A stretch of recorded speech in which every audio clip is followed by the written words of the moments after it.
bem? Como é que vocês estão? Hoje nós vamos falar sobre o governo de Juscelino Kubitschek, o JK. Antes de iniciar o governo de JK, o Brasil é marcado aí pela morte de Getúlio Vargas, que no dia 24 de agosto de 1954, ele não aguenta a pressão e prefere morrer a renunciar ao seu cargo de presidente. Ele se suicida e logo depois assume em seu lugar seu vice-presidente, Café Filho. E o seu mandato é enmarcado pela sua união à UND. Durante seu mandato, ele distribui cargos públicos aos políticos da oposição, destruindo a política desenvolvimentista e nacionalista que Getúlio Vargas desenvolveu durante todo o seu mandato. A UND já previa as eleições, as próximas eleições que já estavam em andamento, as chapas políticas já estavam se formando e a UND tentou, adiar essas eleições, defendendo uma ideia golpista, que foi detida por Henrique Teixeira Lopes. Deu o seu jeito, armou um contragolpe, distribuiu soldados pelas cidades e acabou assim salvando as eleições presidenciais que estavam previstas para 1955.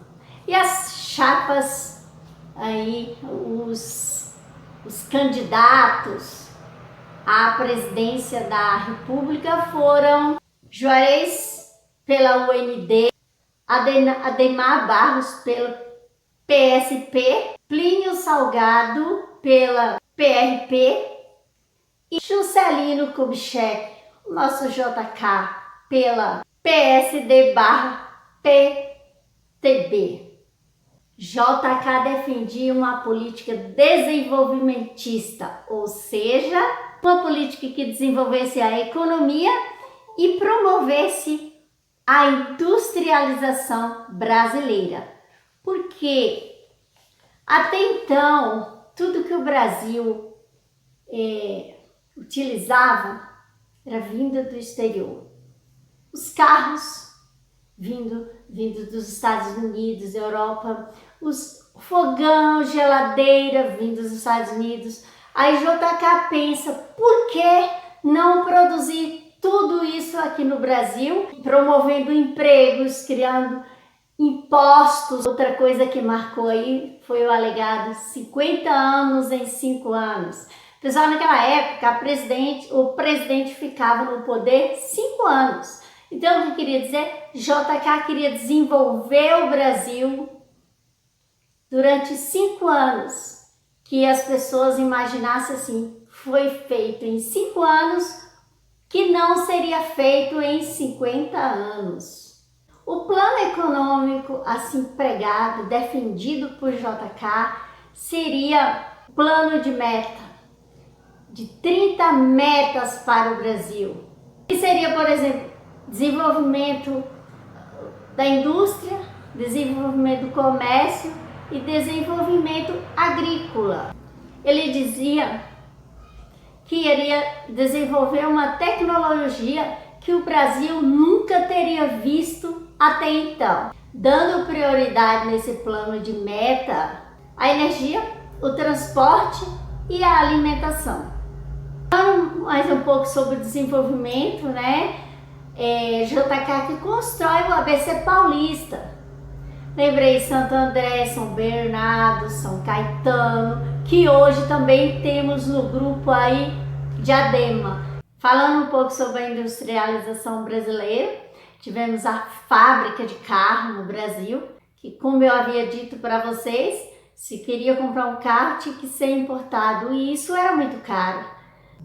Vocês têm a noção de quantas vagas de emprego foram abertas durante o surgimento dessas dessas fábricas, como a Volkswagen, a Ford, a Chevrolet, coisa que até então não tinha, tudo era importado, né? Por fortunas que o Brasil gastava.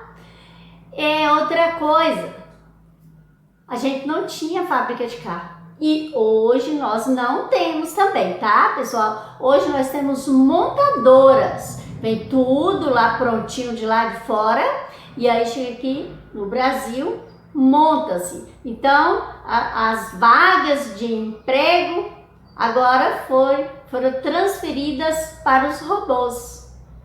Lembrando também da construção da indústria de linha branca, que era a fábrica de fogão, de geladeiras, que também era vinda do exterior, antes era importadas. Falando um pouquinho sobre a construção de Brasília, qual foi o motivo desse planejamento da construção de Brasília aqui no centro, né? Porque está mais ou menos no meio, no centro geográfico brasileiro. Primeiro, segurança militar. Por quê? Porque a capital do Brasil era Rio de Janeiro. Sujeitos, né, a ataque tanto terreno quanto marítimo. Tirando a capital ali do litoral, tinha um ataque, eles não precisavam se preocupar, que eram os ataques marítimos. Um dos motivos também muito importante foi o povoamento do interior brasileiro, porque nesse período da história, essencialmente, mais de 70% da população brasileira habitava nos litorais. E o povoamento do interior brasileiro também era muito importante. Outro ponto, integração entre diversas regiões brasileiras, como Norte, Nordeste, Sudeste, Centro-Oeste. A inauguração de Brasília foi 21 de abril de 1960, porém a construção do Distrito Federal foi previsto desde lá da Constituição de 1891. Lembrando, né, novamente, que o objetivo da construção de Brasília era afastar a capital brasileira do litoral. E a nossa linda capital foi planejada pelo famoso arquiteto Oscar Niemeyer, o famoso plano piloto, que vê Brasília de cima, vê que Brasília tem um formato de um avião. A construção do Distrito Federal foi uma maravilha, né? Porém, como tudo na vida, tivemos consequências e muito grandes, né? A dívida externa foi muito alta porque teve muitos gastos, mais de 100 mil trabalhadores nordestinos, né? Tivemos milhões de toneladas de ferro, então foram muito dinheiro, foram muito investimento do exterior e a dívida externa brasileira ficou muito extensa, além de muitos e muitos mortos. Henrique Teixeira, ele bolou o contra-ataque, né, que salvou as eleições, porém após essas eleições houve aí uma nova tentativa de golpe, que após as eleições a diferença entre um candidato e outro, a diferença de votos, tivemos JK com 36%, Juarez 30%, Ademar 26%, Plínio 8%.